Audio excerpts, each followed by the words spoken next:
Métodos de técnica de investigação é composto por 3 unidades, não é? E para esta aula de hoje, o nosso enfoque vai para a unidade 1 e vamos fazer a abordagem dos 3 capítulos. Neste caso, senso comum e conhecimento científico. Iremos também abordar quais são os aspectos que têm em conta para a elaboração de um projeto e, por fim, falaremos das citações, tendo em conta as suas especificações. O que é esse senso comum? Conforme eu deixei claro, temos o tópico senso comum e conhecimento científico. Não se faz nenhum conhecimento sem termos que começar do senso comum. Quando falamos do senso comum, estamos a falar de conhecimento espontâneo, de todas as coisas pelas quais estamos próximos. Estamos a falar do nosso dia a dia. Aquele saber que nós encontramos na comunidade, aquele saber que nós temos a partir das experiências, aquele saber que, de uma forma geral, nos rodeia.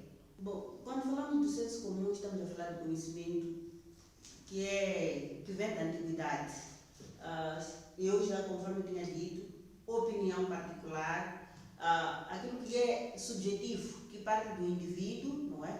E recorre sempre aquilo que é a intuição, aquilo que são as minhas vivências, é a minha forma de ser, mas para que esse conhecimento vinque, tem que ter o que é a autoridade de quem concede. Quando falamos do senso comum, estamos a falar da experiência cotidiana, aquilo que fez a sociedade os homens ao longo da sociedade. Estamos a falar também dos elementos da realidade que nós vivemos, os hábitos, os costumes, as práticas, as nossas tradições, as regras de conduta, enfim. Estamos a falar de tudo que faz parte do meu dia a dia, eu como indivíduo, na localidade ou onde eu me encontro. Senso comum, de forma geral, é um saber informal, não é? Que se adquire de forma espontânea, mas também através do contacto que nós temos com os outros, as situações que nós vivenciamos através dos objetos que nos rodeiam, não é? Estou a falar de um conhecimento simples, superficial, que não tem, de alguma forma, em alguns momentos, não é racional. E ele é permeado por tabus, é permeado por tradições. E quando falamos de conhecimento, aliás, quando falamos do senso comum, estamos a falar de forma geral de saberes formais de saberes informais que não têm, não é? Um saber formal, neste caso, não é científico. Para que ele torne-se científico, nós precisamos de aprender, ou precisamos de aplicar o que é as leis. Quando, ainda caracterizando o senso comum de uma forma geral, é tudo que nos rodeia desde a infância, aquilo que são os nossos valores, aquilo que são as nossas crenças, muitas vezes aprendidas na nossa socialização primária. Falo isso na família. O bom dia, o boa tarde, como está, isso aprende-se ali na família. O respeito, o ajoelhar para cumprimentar, isso vem das nossas tradições. Trata-se de um saber fundamental, sem o qual não conseguiríamos nos orientar no nosso dia a dia ou na nossa vida cotidiana. Agora, o senso comum tem suas características. Quando falo das características do senso comum, me refiro a este é superficial. O senso comum também é sensitivo. O senso comum também é subjetivo. Mas, no entanto, eu vou voltar a explicar para o nosso conhecimento. Quando falamos de superficial, o que é? Estamos a falar com aquilo que não podemos comprovar usando as leis ou usando um conhecimento científico, mas a partir daquilo que é o nosso dia a dia. Como é que eu vou fazer as coisas? Por que eu vi aquilo? Por que eu me sinto dessa forma? Por que a gente diz isto? Há um bloqueio de um conhecimento que se pode comprovar. Estamos a falar do conhecimento superficial. É algo que nos orienta, mas não temos a capacidade de provar através das leis científicas. É sensitivo porque tem a ver com aquilo que é a nossa vivência, os nossos estados de ânimo, as nossas emoções. Se eu estiver feliz, pode-se pressupor chegar em casa e dizer e tudo bem a todos, e achar, talvez no serviço ganhou uma promoção. Então é algo que tem a ver com a sensação, aquilo que nós emocionalmente sentimos o dia a dia. É subjetivo porque o próprio sujeito é que diz, olha, eu acho que isto é correto, não é? As mulheres não podem comer ovos, senão vão nascer filhos carecas. Isso é algo que tem a ver com o indivíduo. O sujeito é que organiza as suas próprias experiências e conhecimentos e que vai adquirindo ao longo do quê? Da sua própria vivência. O senso comum não se limita apenas a ser superficial, sensitivo, subjetivo.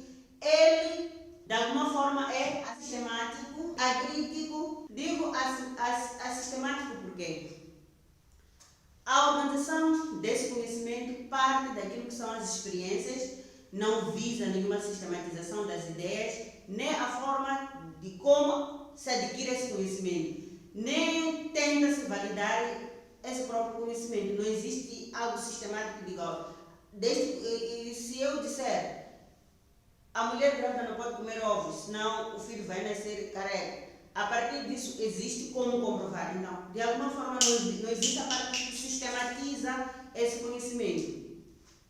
Aqui eu estava a falar que o conhecimento o senso comum também é acrítico, porque não se verifica uma preocupação crítica, não é, em relação àquilo que são as teorias que são formuladas, e porque o saber passa de geração para geração e o objetivo é resolver os problemas que enfrentam os indivíduos no seu dia a dia. É um saber verdadeiro, mas adquirido através do eu, do organizar do indivíduo e criar uma autoridade e esse conhecimento passar a ser o que? Verdadeiro.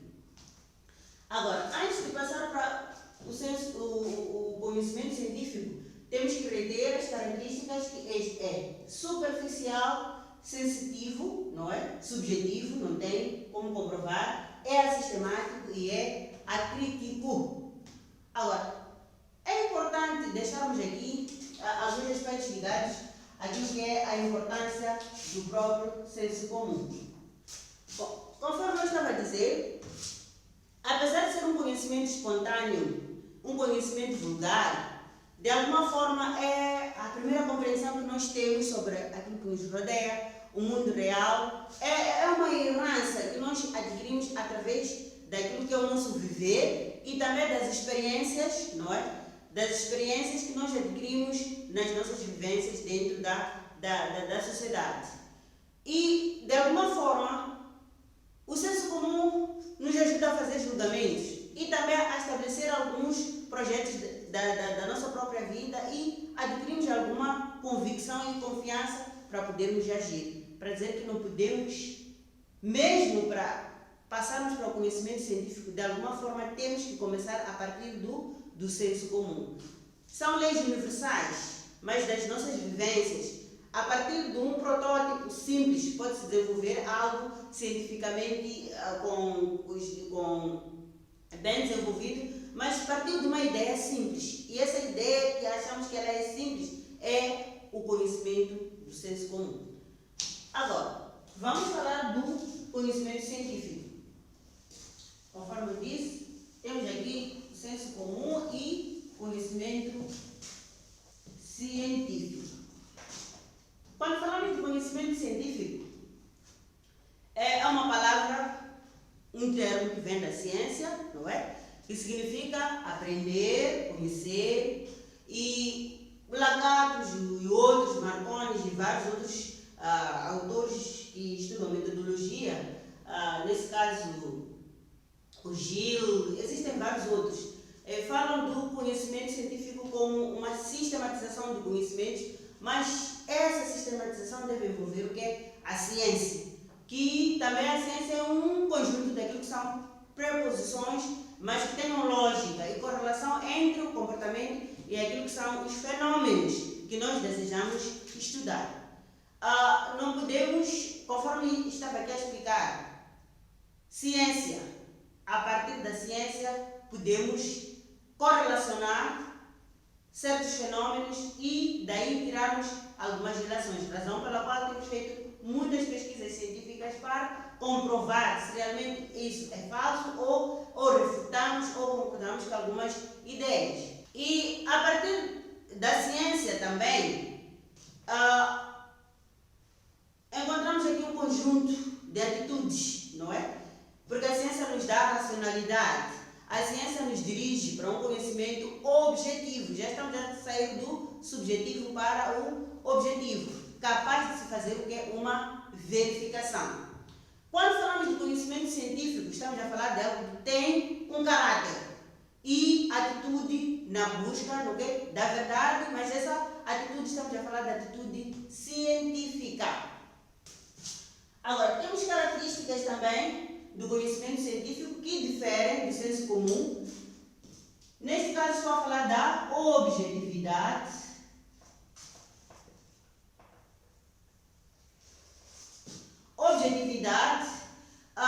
que é algo que procura se afastar daquilo que são as vivências e permeia, não é? Sai dos gostos pessoais e começa a buscar aqui um conhecimento racional, capaz de ser verificado. E a partir dessa verificação, um dos aspectos que temos que ter em conta é a observação, mas também a investigação, bem como aquilo que é a experiência existente no cotidiano. Quando falamos de experiência, estamos a voltar de novo para o senso comum. Quando falamos do conhecimento científico, estamos a falar da positividade.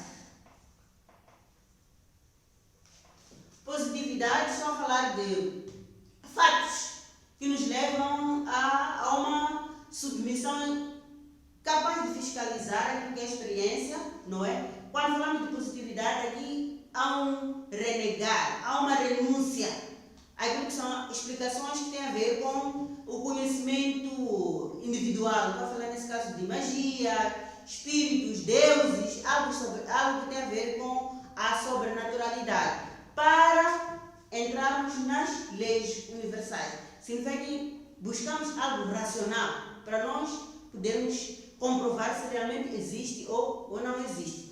Falando da positividade, eu já vinha falando da racionalidade. Racionalidade, aqui não funcionam ideias empíricas. Ouvi dizer, acho que ferve água, vai passar. Estamos a falar de conhecimento, intelectualidade. Há uma construção, há um construir por parte do investigador, porque aqui estamos à procura de quê? De teorias, de algo que racional. Não ouvi dizer, o ouvir dizer na ciência não funciona. Ouvi dizer sim, é minha intuição, é minha forma de pensar, mas como tornar isto capaz de ser julgado? É ali onde entra a racionalidade. Também temos, dentro daquilo que são as características, o conhecimento científico exige que tenham aspectos com factos e não ater-se apenas àquilo que são especulações ou meras opiniões ou únicas evidências, mas temos que ter em conta fatos concretos, observáveis e verificáveis. Por exemplo, hoje em dia temos a questão do Covid-19. É um facto. Mas esse facto, para se tornar científico, estamos já a fechar um ano, não estamos a conseguir, não é? Ter uma vacina, não estamos a conseguir estancar a doença. Os grandes cientistas estão a fazer grandes pesquisas para dizer que exige, para chegarmos a uma certeza que, olha, vamos aplicar a vacina A, B, estaremos a combater o coronavírus. Exige fatos, exige racionalidade, exige a objetividade. E também, por outro lado, quando falamos de conhecimento científico, estamos a falar de algo que exige autonomia, porque existe um campo próprio de estudo, existem próprios métodos de pesquisa e também existe aqui um depender de informações, mas tendo em conta sempre o que é a natureza. Razão pela qual não se pode apenas pegar na cientificidade sem olhar para aquilo que a natureza nos oferece, que são as experiências, que são as questões empíricas com as quais nós vivemos na sociedade. Mas também temos a verificabilidade. a capacidade de verificar, de verificação, aliás. Neste caso estamos a falar de hipóteses, colocarmos as hipóteses e essas hipóteses serem factíveis de verificar, refutar ou concordar. Olha, eu apliquei esta metodologia, investiguei, apliquei aquele questionário, aquele instrumento de pesquisa, cheguei à conclusão que tenho este e aquele aspecto que posso comprovar, não é? A partir desses aspectos que eu fui buscar, usando esses instrumentos legais, usando instrumentos científicos, posso chegar a uma demonstração que não. Ontem eu pensava dessa forma, hoje penso dessa forma, porque existe uma possibilidade de verificarmos. O conhecimento científico também depende de investigação metódica. Pressupõe a definição de problemas, não é? Mas tendo em conta todos aquilo que são os conceitos. Mas esses conceitos não é apenas definidos, temos que operacionalizar. Criando indicadores, mas também as respectivas dimensões. Quando falamos de investigação metódica, o conhecimento científico define quais são os instrumentos que iremos utilizar. Na recolha de informação, eu já vinha falando, estou a falar de entrevistas, inquéritos por questionários, inquéritos mesmo, observação no terreno, ou usamos análise experimental, bem como os processos também de interpretação dos próprios resultados. Podemos usar a pesquisa documental, podemos usar a bibliográfica, mas na análise podemos usar ou estatística ou a análise do conteúdo, para nós mostrarmos com evidências a verificabilidade daqueles que foram os problemas arrolados para a nossa investigação. O conhecimento científico também é sistemático. Lembra-se que no senso comum dizíamos que era a sistemática. É sistemático porque constitui-se a partir de ideias logicamente correlacionadas, não é? Estou a falar de algo que tem ciência, que tem sistemas de referência, tem teorias, tem hipóteses, tem fontes de informação, tem quadros que explicam com propriedade aquilo que são as nossas necessidades em termos de investigação. Mas também temos a questão provisória no conhecimento. Não detém um caráter definitivo. Hoje eu posso investigar sobre o coronavírus, por exemplo, e chegar a uma certa conclusão. Amanhã o colega B também voltar a fazer pesquisas, por exemplo, de violência doméstica, no momento de confinamento. É provisório, mas o ser provisório, ao mesmo tempo, é hipotético. Há um desenvolvimento da ciência, não é? Mas aqui exige o quê? Uma continuidade e selecionar conhecimentos significativos e operacionais. O conhecimento científico também é aberto. Não existem barreiras. Não há limite no conhecimento. Não é um sistema dogmático ou um quadrado que todos os lados são iguais. Não. Aqui abre-se espaço para discussão, não é? Aqui abre-se espaço para abordarmos quaisquer instrumentos de investigação disponíveis, não é? Desde mesmo usando o senso comum, usando as experiências das comunidades e chegarmos àquilo que nós queremos como resultado. Ao aprofundar, não é? Associado a tudo que são as circunstâncias que rodeiam o dia a dia do indivíduo. Agora, existe, de forma geral, vamos distinguir o que é o senso comum de forma breve e o conhecimento científico. De forma geral, depois de eu falar das características dos conceitos, o senso comum não deixa de ser um conhecimento, porque alguém observou, porque vem do passado, ou de geração em geração, através de uma educação informal. Informal é aquilo que não está legislado, por exemplo, ou que não é aprendido na escola, mas nós podemos aprender em casa. Ou baseado numa imitação ou uma experiência pessoal. Trata-se de uma forma de conhecimento válido no campo de saberes, mas temos que ter em conta sempre que ele não é seguro, porque não temos como comprovar. Podemos dizer que fulano, por exemplo, é feiticeiro. Como é que podemos comprovar?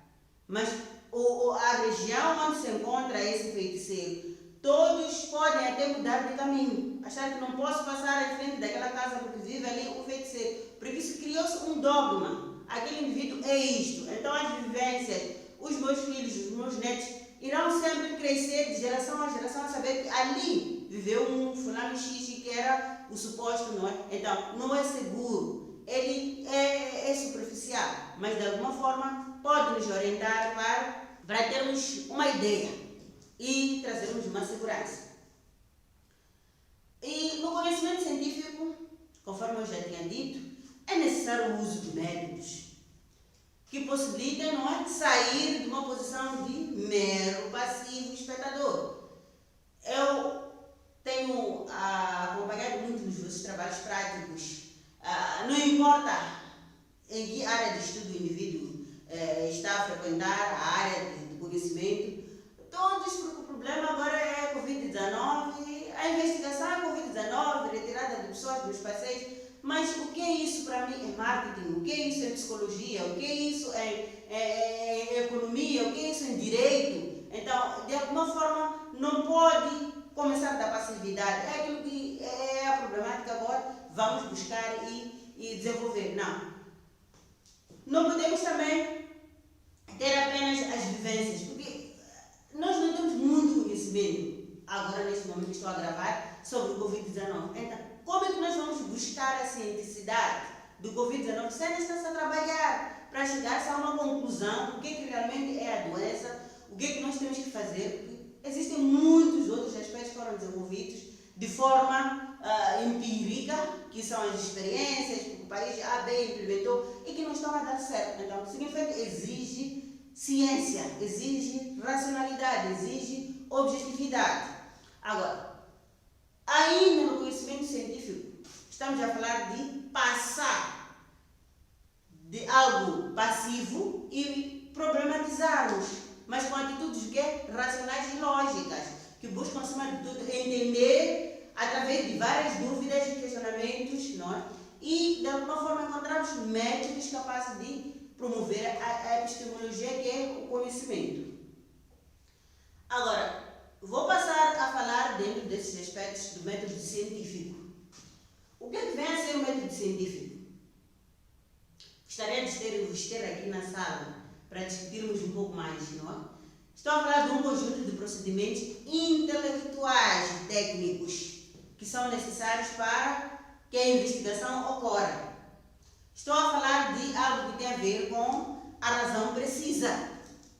Não estou a falar de algo abstrato. O método científico também exige a questão de ser da sistematicidade. Deve ser sistemático, não é?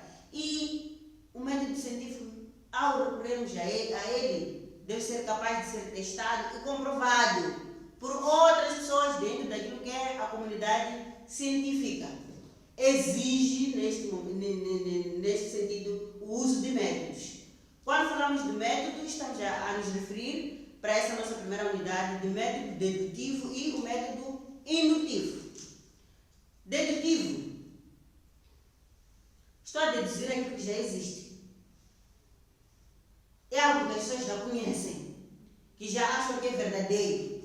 E partindo desses princípios reconhecidos como verdadeiros, inquestionáveis, neste caso estou a falar de premissas aqui, eu como investigador vou estabelecer relações com uma proposição particular, que é as minhas premissas, razão pela qual disse premissa menor. E a partir desse raciocínio lógico, lembre-se que aqui já estamos a falar de métodos que exigem o uso do conhecimento científico. Chegar a uma verdade, aquilo que eu me proponho ser o que é a minha conclusão. Nos vossos manuais tem lá um exemplo que, para não criar dissonância cognitiva, vou voltar a usar. Todo o homem é mortal. Sabemos todos que o homem morre, não é? Essa é a premissa maior de morremos. Mas quando eu penso em morte e digo que eu sou homem, então significa que eu também posso morrer. Nesse caso, usou-se Sócrates como homem, né? Que é a premissa menor. Então, quando pensarmos nesse homem, Amélia, que é o meu nome, nós vamos chegar à conclusão que Amélia, por ser um ser humano mortal, então, a conclusão que chegamos é que eu, Amélia, sou mortal. Partimos do princípio que todo homem é mortal, que é algo universal. A Amélia é humana, é minha premissa menor, então partimos dessa dedução de que ele é mortal por ser humano. Então, logo chegamos à conclusão que não. A Amélia, o João, a Sandra, são todos mortais. Temos o método indutivo. Aqui estamos a falar já do caminho inverso. Não parto daquilo que são as deduções, mas das minhas ideias particulares.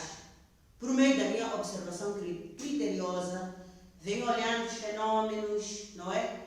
Venho vivenciando a realidade e, a partir dessas relações existentes entre aquilo que é o fenômeno e a realidade que existe, chegar a uma generalização. Quando falamos do método indutivo, muitas das vezes nós recorremos o que é a experiência, que são as verdades preconcebidas. Voltando a explicar mais uma vez, a indução resulta do quê? De um processo de realização de observações científicas num determinado ambiente social. Não posso começar a inferir ou a induzir algo abstrato.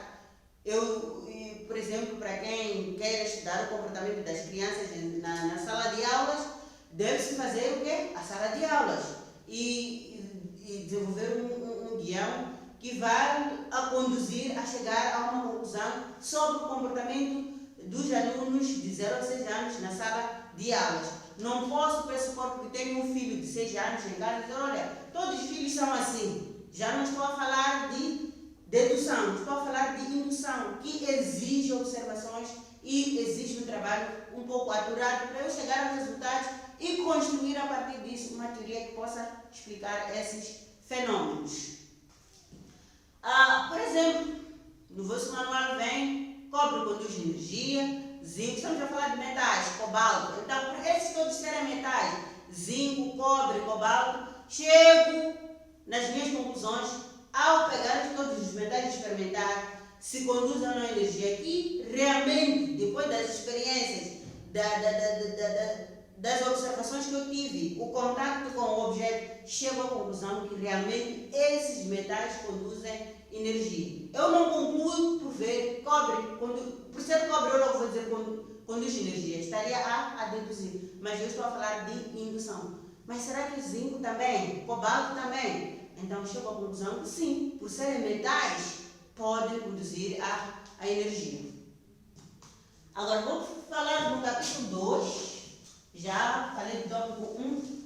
No capítulo 2 do vosso manual, tem lá componentes de relatórios de investigação. Bom, no trabalho acadêmico é importante seguirmos uma ordem para a elaboração de um relatório ou um trabalho de investigação ou uma monografia, dissertação. Exige, num dos aspectos importantes, o trabalho tem a capa. É muito importante ter capa, porque na capa iremos colocar todos os elementos que compõem o nosso trabalho. Nesse caso, estou a falar do título do trabalho, a autoria, do curso, da disciplina, da própria universidade, no qual o trabalho está a ser realizado, e também colocamos na capa o mês do ano em que o trabalho de investigação está a ser realizado. É importante nos nossos trabalhos de investigação colocarmos lá agradecimentos. Para que servem os agradecimentos? Nós achamos que somos conhecedores, nós estamos na universidade, sim, a estudar, mas para nós investigarmos precisamos da experiência do outro. Mas que estou a usar o método indutivo. Preciso de ir a uma escola, preciso de ir a um ministério, preciso de ir a um campo de cultivo, preciso de ir a uma mercearia. Então, esses indivíduos, depois de recolher os meus dados, quando estiver para apresentar o meu relatório, obrigatoriamente tenho que colocar lá quem foram as pessoas que me prestaram apoio, não é?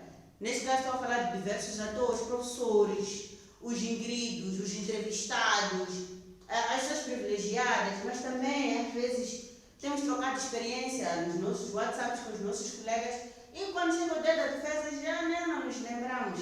Aqueles não fizeram parte de nada, os nossos familiares, e ainda dissemos, se não fosse por mim, foi tu, sim, mas também existiram outras pessoas por detrás para poder, de forma incondicional, para poder realizar e chegar a ao seu título, entre outros aspectos. Mas quando falo dos agradecimentos, não posso 10 páginas de agradecimentos, apenas uma página é suficiente. Escolher as palavras certas e colocarmos lá. A epígrafe. A epígrafe é um pensamento de alguém que vai me inspirar. Eu vou escrever sobre gênero, um exemplo, não é? Posso colocar lá como epígrafe. A igualdade pressupõe, não é? O envolvimento de homens e mulheres. Só isso, já está. Escrever anônimo, não é? Então, pode ser letra, um poema, letra de uma canção, uma frase, algo que vá trazer energia para o próprio trabalho. Se formos a colocar uma citação, nesse caso é obrigatório, não é? Colocar no fim, lá nas referências, onde é que nós tiramos, não é? Ou se é de um trabalho de investigação, se é de um livro, porque há vezes em que nós elaboramos as epígrafes copiando os manuais, não são da nossa autoria, então temos que colocar lá a fonte. O índice, a apresentação da lista de todos os capítulos e páginas devem estar lá clarificados, não se pode... Gostam muito de colocar resumo, não estamos a resumir aqui, o índice é o detalhe. O indivíduo, ao abrir o trabalho, deve ter lá no índice todos os aspectos que nós iremos, que consta do nosso próprio trabalho. O resumo é obrigatório. Já cruzei com muitos trabalhos, até de monografia, que não tem nenhum resumo. Aqui no ICM nós exigimos, esse deve ser redigido pelo próprio autor do trabalho, abordar o objetivo, o resultado, aquilo que são as conclusões do trabalho, assim como os métodos e técnicas que foram usadas ou irá usar para a elaboração do seu trabalho, não é? É a síntese de pontos-chave relevantes, mas deve-se usar sempre a linguagem científica e clara, concisa e direta. Se forem trabalhos de graduação, 250 páginas, se forem teses ou dissertações, são 500 palavras. O glossário é opcional, mas faz parte do trabalho, se pudermos fazer, para quem está a desenvolver uma tese, uma dissertação, que são páginas, quase são livros, é importante termos um glossário. E para que o público acompanhe, não é? Aquilo que são algumas definições que nós vamos usando ao longo do nosso trabalho, mas sempre ter em conta a ordem alfabética. E explicarmos as siglas. A partir do glossário também podemos explicar as siglas que nós usamos. Imagina, colocamos lá no trabalho CD4. O que é CD4? Quem vai ler o nosso livro não está no nosso meio, então temos que colocar ali CD4. E não implica a omissão de uma explicação quando o termo surge pela primeira vez no texto, razão pela qual temos que usar o glossário. No trabalho científico, relatório, monografia, seja lá o que for, exige-se que tenha o quê? Introdução. O que é que vem a ser introdução? É onde definimos de forma clara, não é, o nosso objeto, para tirar todas as dúvidas quanto ao campo abrangente, o que é que nós estamos a estudar. E também além da introdução, temos a definição daquilo que são os objetivos da investigação. É importante colocarmos lá a pergunta de partida, aquilo que se pretende responder com essa investigação. Outros aspectos que nós temos a desenvolver nos trabalhos científicos, irei explicar na próxima aula. Estou a falar quando estiver a explicar a unidade 2. Também é importante definirmos os conceitos. Não podemos definir apenas, temos que criar o quê? As dimensões, que é o nosso modelo de análise, as dimensões, os indicadores e as próprias hipóteses. Trata-se, o que nesse caso, de clarificarmos os conceitos, que nós utilizamos, mas tendo em conta aquilo que foram as hipóteses que nós levantamos, que iremos comprovar ou refutar. Refutar? O que é isso de refutar? De forma indutiva, eu achei que o Covid-19 podemos nos afetar a partir de um abraço. Mas depois de eu investigar, chego à conclusão que não é isso, não existe. Ele parte de outros sintomas, então vou refutar. Mas se chegar à conclusão que realmente ao abraçar um indivíduo eu possa me contaminar com o coronavírus, então vou comprovar as hipóteses. Existe também a revisão da literatura. O autor deve demonstrar conhecimento olhando para aquilo que são os principais teóricos, as contribuições que existem. Aqui na revisão de literatura nós vamos pegar o que é a revisão bibliográfica, podemos levar documentos como relatórios, estou a falar de relatórios, documentos legais, normas, nesse caso leis, decretos, e descrevermos, tendo em conta, para quem faz direito, é importante sempre usar normas. E na sua revisão de literatura, que serão os instrumentos que irão lhe ajudar na análise dos seus resultados, não é? A Constituição da República diz que no artigo 36 todos somos iguais perante a lei, não importa a distinção do sexo, raça. Então, queremos falar da igualdade. Não podemos falar da igualdade sem fazer referência ao que está previsto na Constituição da República. Então, para dizer que não podemos desenvolver uma pesquisa sem desenvolvermos o quê? A revisão da literatura. E é importante também que todos os autores que nós formos a citar ao longo do desenvolvimento do trabalho afigurem ou em notas de referência, rodapés, mas obrigatoriamente devem constar nas referências bibliográficas. A metodologia é um outro aspecto importante. Devem ser apresentados os métodos e as técnicas selecionadas, mas temos que definir a amostra. Costumam escrever, exemplificando, Covid-19 é um tema de investigação. Qual é a amostra? Quem é o objeto de estudo?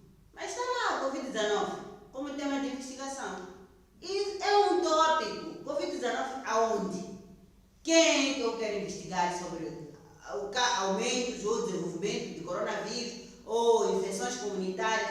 Tem que especificar onde é que irei tirar a amostra. No Hospital Central, nos acamados. Então, quando isso não acontece, fica aqui uma ambiguidade, não é? Temos que definir muito bem a amostra, bem como os critérios da amostragem, que são aspectos que iremos desenvolver um pouco mais adiante, nos outros duas unidades. Ainda no campo da metodologia, devemos apresentar aquilo que é o percurso da pesquisa através de um cronograma, não é? Temos que colocar lá quando é que iremos entregar, iremos ao campo, a quem iremos entrevistar, quando iremos redigir o primeiro relatório, quando iremos redigir a monografia, ou a tese, ou a dissertação. Isso deve estar claro, não é? Na metodologia, através do cronograma. E a apresentação dos resultados. Aqui é a apresentação de toda a informação original, não é? Evitando citações de teorias alheias. Nós não podemos copiar, fazer recortes. Trabalho de investigação não é cortar, colar. Temos que ler o livro e, a partir disso, criarmos ideias claras para chegarmos a conclusões. Iremos ver no terceiro capítulo, estou a falar de capítulo que fala das citações. Ao desenvolver esse trabalho todo, deve ser consistente, não é? Ou seja, temos que nos autocriticar. Será que isso que estou a escrever, o que é? Porque temos que nos lembrar que quem vai defender aquele trabalho seremos nós mesmos. Nós estamos a escrever para outra pessoa, estamos a escrever para nós. E amanhã seremos interrogados aí. Teremos um júri para explicarmos onde é que vamos tirar aquela informação, não é? Então, devemos evitar considerações avulsas e desnecessárias. Existem as conclusões. Não se deve constituir apenas um resumo ou uma recapitulação do trabalho. Aqui na conclusão, estamos a revelar aquilo que é algo inovador. Trouxemos os resultados. Com a pesquisa ABC, chegamos à conclusão que isto não está a acontecer porque algo ABC, mas o que é de novidade que nós encontramos lá? Temos que colocar aqui na conclusão. É um espaço, né, de crítica, uma espécie de balanço, alerta a quem vai ler o trabalho sobre e clarificar muito bem o que não foi perceptível ao longo do texto. Deve constituir também um meio, não é, de abertura para aquilo que são novas perspectivas, novas investigações, aliás, um estímulo para a realização de novos trabalhos, tal como colocamos lá na introdução. A conclusão costuma das partes mais importantes de um relatório, representando, não é, uma vitrina daquilo que nós queremos, é a montra daquilo que nós queremos passar. A introdução, a conclusão, não é, devem ter sutilidades, meios de poder promover o produto. Eu ter acesso ao trabalho que fala, por exemplo, da violência doméstica ou questões de paternidade. E a partir dali eu investigar, chegar a outras conclusões. Lembre-se dos nossos métodos. Eu vou usar a dedução. Já tenho fatos comprovados aqui, então eu posso criar uma nova pesquisa. Ou a partir da leitura que eu fiz, eu vou começar a pensar, a sociedade tem muitos problemas. Há questões de marketing, por exemplo. Há muita gente que tem muitos produtos, mas não sabe fazer marketing. O que está a imperar são as relações públicas que não são desenvolvidas. E estou a falar do local de trabalho. Percebemos que muita gente está desanimada. O que está a acontecer? Será que é falta de aplicação de alguns aspectos motivadores que possam fazer com que o indivíduo se interesse com o trabalho? Então, existem vários aspectos que nós podemos investigar a partir daquilo que são as conclusões tiradas do trabalho de outros indivíduos. Mas também não nos esqueçamos, bibliografia. Essa deve ser apresentada uma lista extensa, mas tendo em conta aquilo que são as obras citadas, todas elas de forma obrigatória devem constar aonde? Nas nossas referências bibliográficas. Mas também podemos produzimos sempre anexos. Nesse caso, ou uma entrevista, um guião de entrevista, ou um questionário, ou um inquérito para questionário, ou um guião de observação. Então, esses aspectos todos devemos ter em conta, não é? Ou podemos também colocar fotografias, mapas,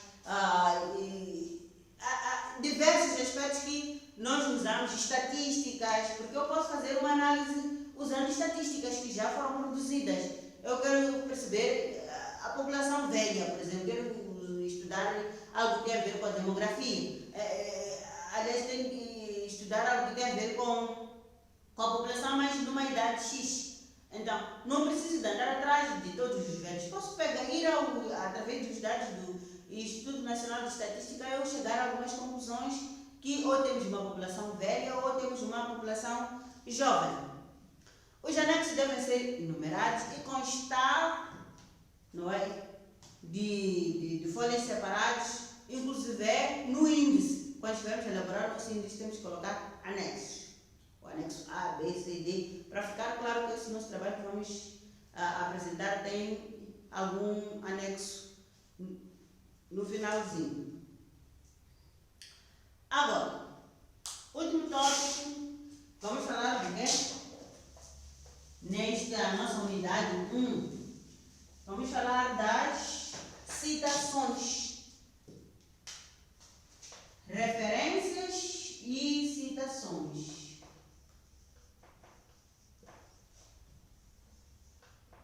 Que é um calcanhar de Aquiles para todos nós. Não sabemos citar, apenas copiamos tudo que encontramos, achamos que aquelas ideias são nossas e às vezes copiamos mal. Porque ali escreve-se em Pernambuco, achamos que Pernambuco é autor, enquanto Pernambuco é um local, não é? Então, de alguma forma, temos que ter muito bem apurado a nossa forma de escrever. E como realizar as citações ao longo do importante definir o que é citação. É reproduzir, não é? Uma informação retirando-a da fonte. Estou a falar de obras, livros, revistas, entrevistas, estatísticas. Lembre-se que falamos disso outrora. E essa citação é usada para quê? Para mostrar que esse conhecimento que nós queremos construir, alguém já o tenha trabalhado. Existe num trabalho científico, por exemplo, que alguém já elaborou.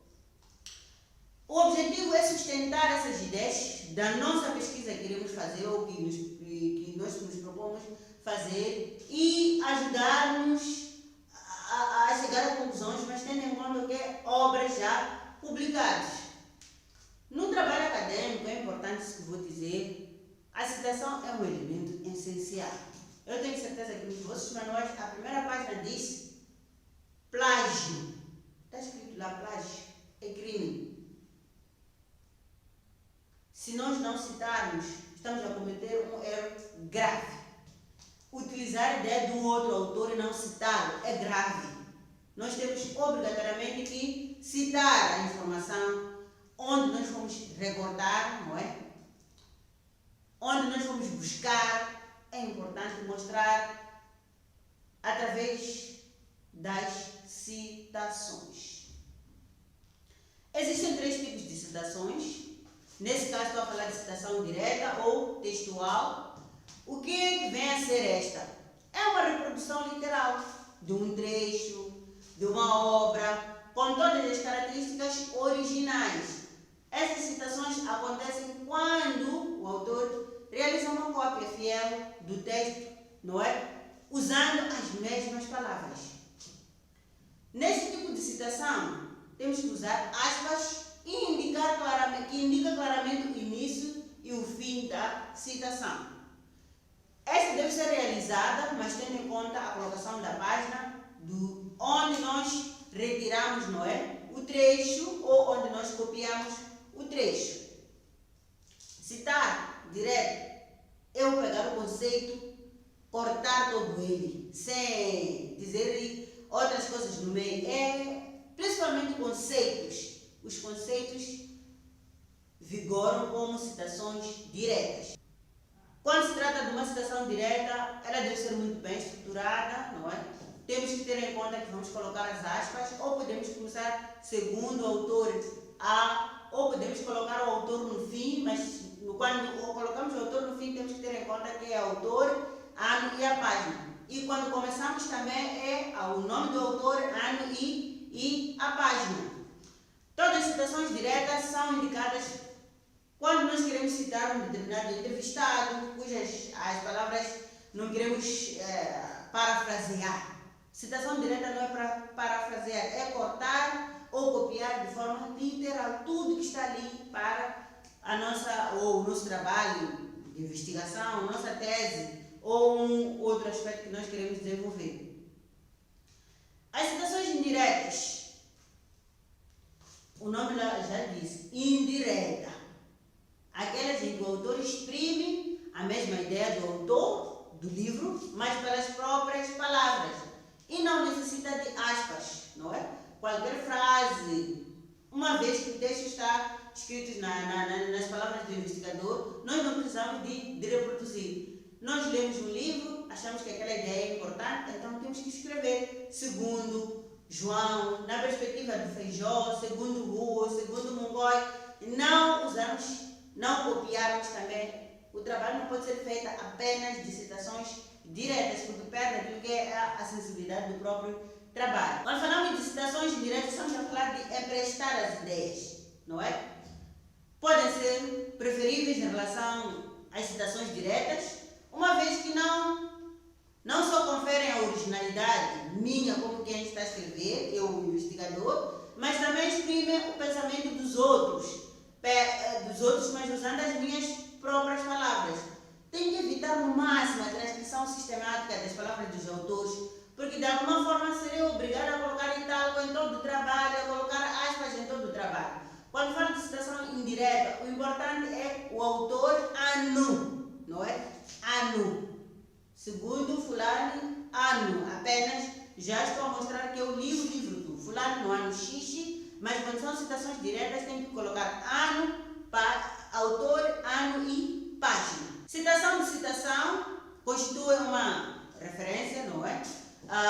Ao qual o investigador não teve acesso, mas obteve conhecimento, não é? Através do livro ou do trabalho que ele teve acesso. Neste caso, o investigador pode ser, aliás, nesta citação, podemos usar a expressão latina apaude, que significa citado por, para indicar a obra onde retirei a informação. Mas nós, por sermos moçambicanos, a nossa língua você lê português, vamos esquecer o apaude, vamos usar mesmo citado por. Citado por, fica excelente o nosso trabalho. Isso não complicamos, é que eu não conheço. Há pessoas que não falam português e quando importamos palavras, isso cria dissonância. Então, vamos usar mesmo a palavra citado por.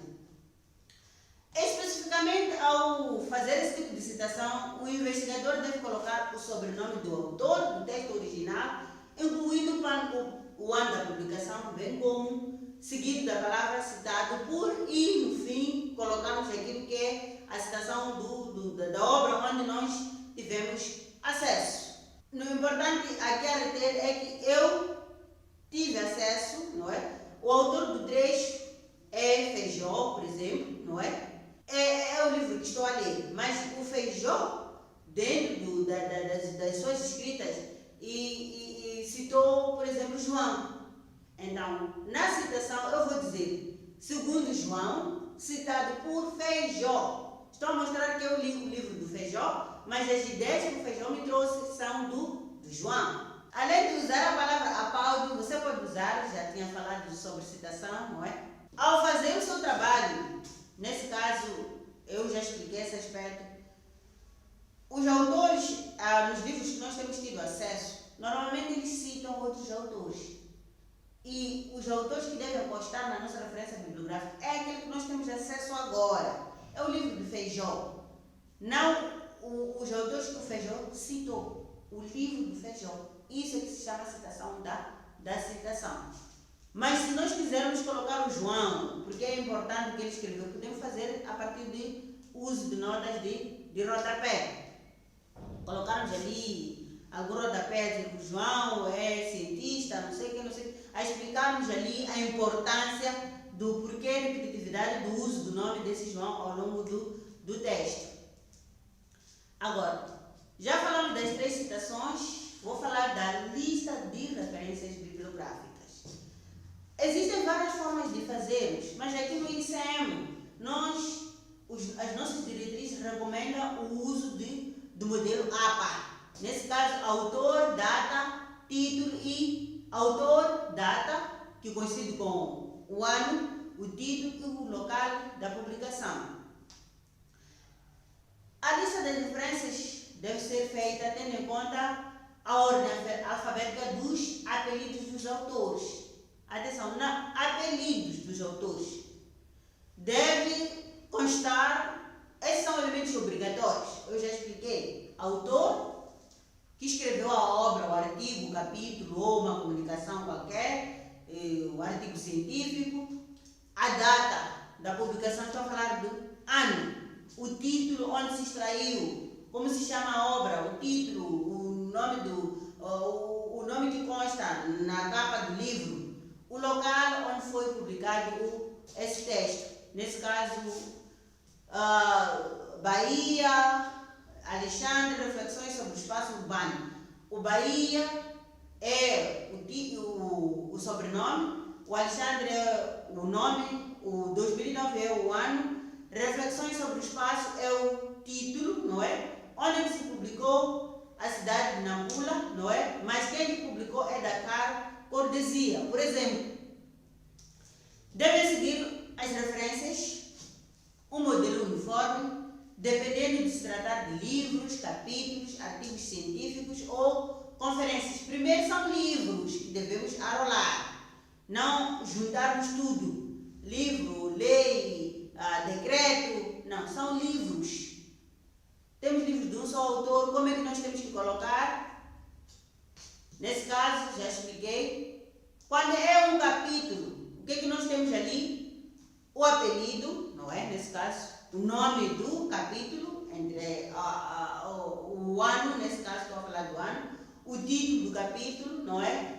E se for extraímos de uma obra qualquer, podemos dizer extraído do livro A, local da publicação, a editora, a página, não é? E colocamos lá no final. Quando se trata de uma revista, um artigo científico, estamos a falar de colocarmos o autor do artigo, ano, o título do artigo, não é? O nome da revista, o número da revista, a página inicial e a página final. Porque nós não vamos colocar a revista toda. Colocamos 2011, não. 2011 sim, a partir da página 11 à página 5. E estamos a referir onde que nós fomos tirar. Temos no manual, por exemplo, o artigo do Macamo, Elísio Macamo. Então temos que colocar Macamo, Elísio, não é? O ano, posição de uma sociedade, de uma sociologia, aliás, das sociedades africanas, e nem estudos africanos, que é o nome da revista, o número da revista e as páginas. Citamos o artigo científico de Macamo, mas só o que foi escrito da página 5 à página 26. Agora, quando é artigo em livro de uma conferência, ali temos o quê? Temos que ter em mente o autor, o trabalho da conferência, o ano, o título, não é? E o nome da conferência, o local da publicação, a editora, bem como a página inicial e a página final. Participamos na conferência e lemos algo que tem a ver com estudos que foram produzidos na conferência B. Então, o João, em 2009, e no seu artigo sobre violência, não é? E onde é que na conferência em Maputo, João Chissano, e onde é que foi? Em Maputo, não é? E o que ele escreveu? Quais são os dados que nós queremos? Apenas da página 5 à página 7. Dissertações também são obras, razão pela qual quando falei da revisão da literatura, eu disse não é só livros, temos dissertações, temos artigos científicos, temos internet, vários aspectos onde podemos buscar a informação. Na dissertação estamos a falar do autor do trabalho, o ano, não é? O título da tese, da monografia, de qualquer outro. Estou a falar de trabalhos publicados por outros pesquisadores, mas na área acadêmica, nesse caso. Cidade, o nome, a universidade. Quero citar uma tese de um autor fulano. Então, coloco lá o título, mas tem que dizer que é de dissertação ou de doutoramento, ou uma tese de mestrado, ou uma monografia, aonde é Maputo, na universidade e no Instituto Superior Monitor, ou na Universidade Eduardo Mondlane, seja lá onde fui buscar a informação.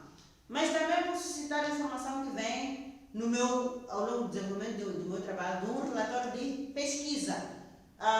Por exemplo, o Hospital Central, ou o Ministério da Saúde, é melhor, sempre produz pesquisas sobre várias doenças, sobre várias implementações de aspectos ligados à saúde. Então, posso pegar aquele relatório que foi feito sobre malária, e pesquisou sobre malária, e eu achar que é importante colocar no meu trabalho. Então, nas referências, tens que colocar a citação, o ano, o título do relatório, cidade e o nome da instituição, nesse caso, Ministério da Saúde. Também, conforme eu estava a dizer, posso ir até o Instituto Nacional de Estatística, tirando o Ministério da Saúde, é um exemplo também. Quem produziu é o Instituto Nacional de Estatística, o ano de 96. O que ele produziu? O que eu queria lá?